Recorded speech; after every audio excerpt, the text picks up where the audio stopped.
Theme കേക്കുകളൊക്കെ ചെയ്യാറുണ്ടോയെന്ന് ഇടയ്ക്ക് ചില കസ്റ്റമേഴ്സൊക്കെ നമ്മുടെ അടുത്ത് ചോദിക്കാറുണ്ട്. നമ്മൾ തീം കേക്കുകൾ ചെയ്യാറുണ്ട്. അതിന് കേക്കിൻ്റെ റേറ്റിനെക്കാട്ടും എക്സ്ട്രാ റേറ്റ് ആവും. അവർ തരുന്ന തീം ഏതാണോ അതിനനുസരിച്ചിട്ടുള്ള റേറ്റാണ് മിക്കവാറും നമുക്ക് എക്സ്ട്രാ ആവുന്നത്.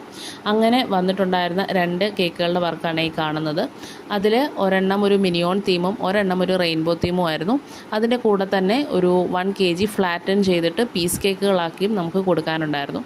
അപ്പോൾ ഇപ്പോൾ പൊതുവേ കസ്റ്റമേഴ്സ് വരുമ്പോൾ ഈ 2 kg 3 kg ഒറ്റ കേക്കായിട്ട് ചെയ്യാതെ 1 kg എന്ന് പറയുന്നത് ഒരു മെയിൻ കേക്കായിട്ട് ചെയ്തിട്ട് ബാക്കി വരുന്ന കേക്കുകൾ, അതായത് ബാക്കി 2 kg ആണെന്നുണ്ടെങ്കിൽ അല്ലെങ്കിൽ 1 kg ആണെങ്കിൽ നമ്മളത് ഫ്ലാറ്റൻ ചെയ്തിട്ട് സ്ലൈസ് ചെയ്ത് പീസസ് ആക്കി കൊടുക്കാറുണ്ട്. അതെന്താ പ്രയോജനം എന്ന് വെച്ച് കഴിഞ്ഞാൽ ഇവർക്കിത് സ്ലൈസ് ചെയ്ത് സമയം മെനക്കെടേണ്ട ആവശ്യം വരത്തില്ല. സ്ലൈസ്ഡ് പീസസ് ആയിട്ട് തന്നെ അവർക്കെടുത്ത് ഗസ്റ്റിന് സെർവ് ചെയ്താൽ മതി. അപ്പോൾ അതുകൊണ്ട് തന്നെ പല കസ്റ്റമേഴ്സും വരുമ്പോഴും നമ്മൾ അങ്ങനെ ഒരു സജഷൻ കൊടുക്കാറുണ്ട്. ചിലർക്കത് ഇഷ്ടപ്പെടാറുണ്ട്, ചിലർ പറയും വേണ്ട, സെയിം കേക്കിൽ ഒറ്റ കേക്കിൽ തന്നെ ആ ഒരു തീമിൽ തന്നെ പോകണമെന്ന് പറയും കേട്ടോ.